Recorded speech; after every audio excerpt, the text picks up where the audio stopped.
If you've ever watched someone get promoted and thought, how? I'm doing more work than them. You're not crazy. You're just optimizing the wrong game. Because promotions are rarely about who works the hardest. They're about who a senior leader can safely bet on to protect outcomes, reduce risk, and scale impact. This is the follow-up to what leaders actually want.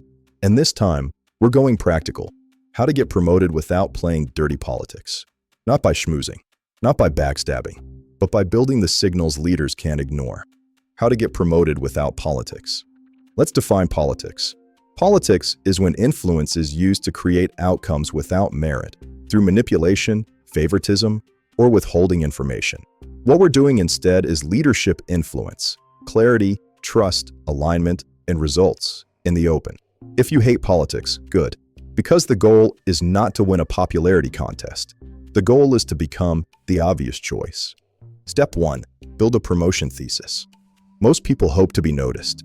High-growth people build a case. A promotion thesis is one sentence.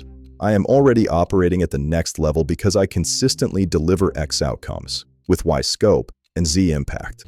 Write yours. Examples.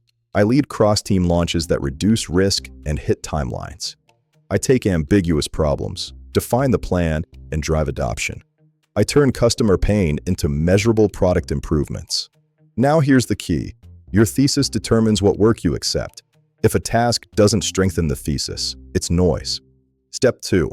Choose visible impact projects. Not all impact is equal. Some wins are important, but invisible. Senior leaders don't promote what they can't see clearly.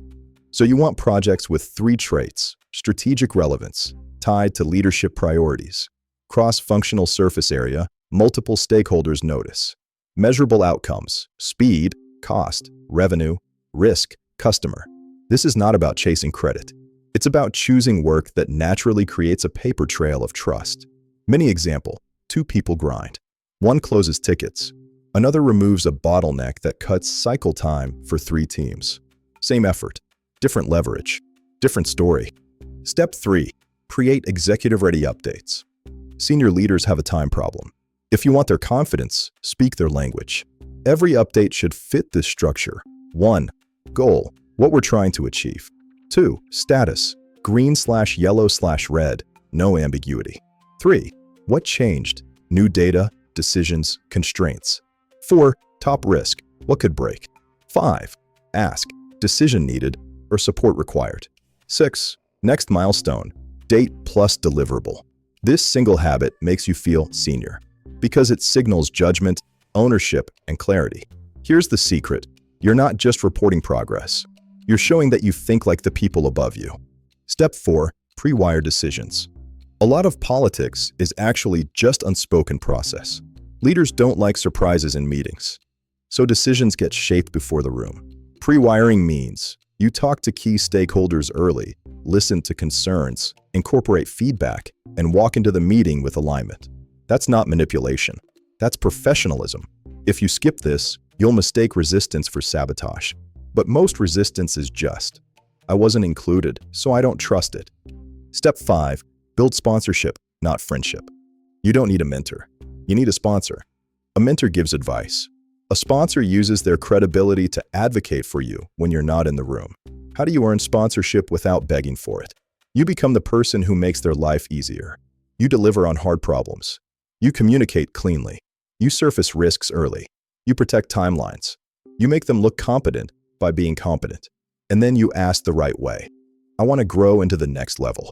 What would you need to see from me over the next 8 to 12 weeks to confidently endorse that?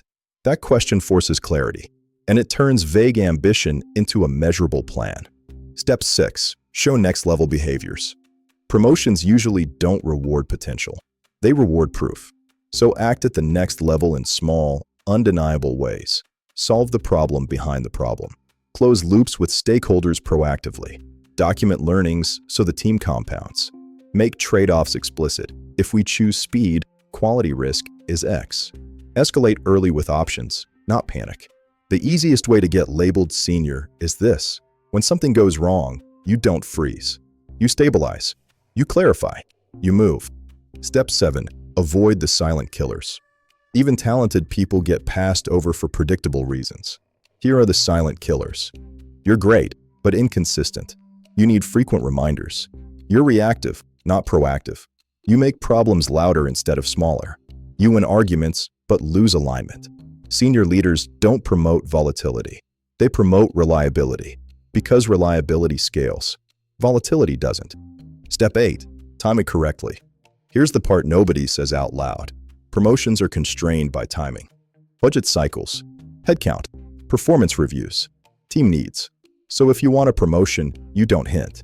You align timing.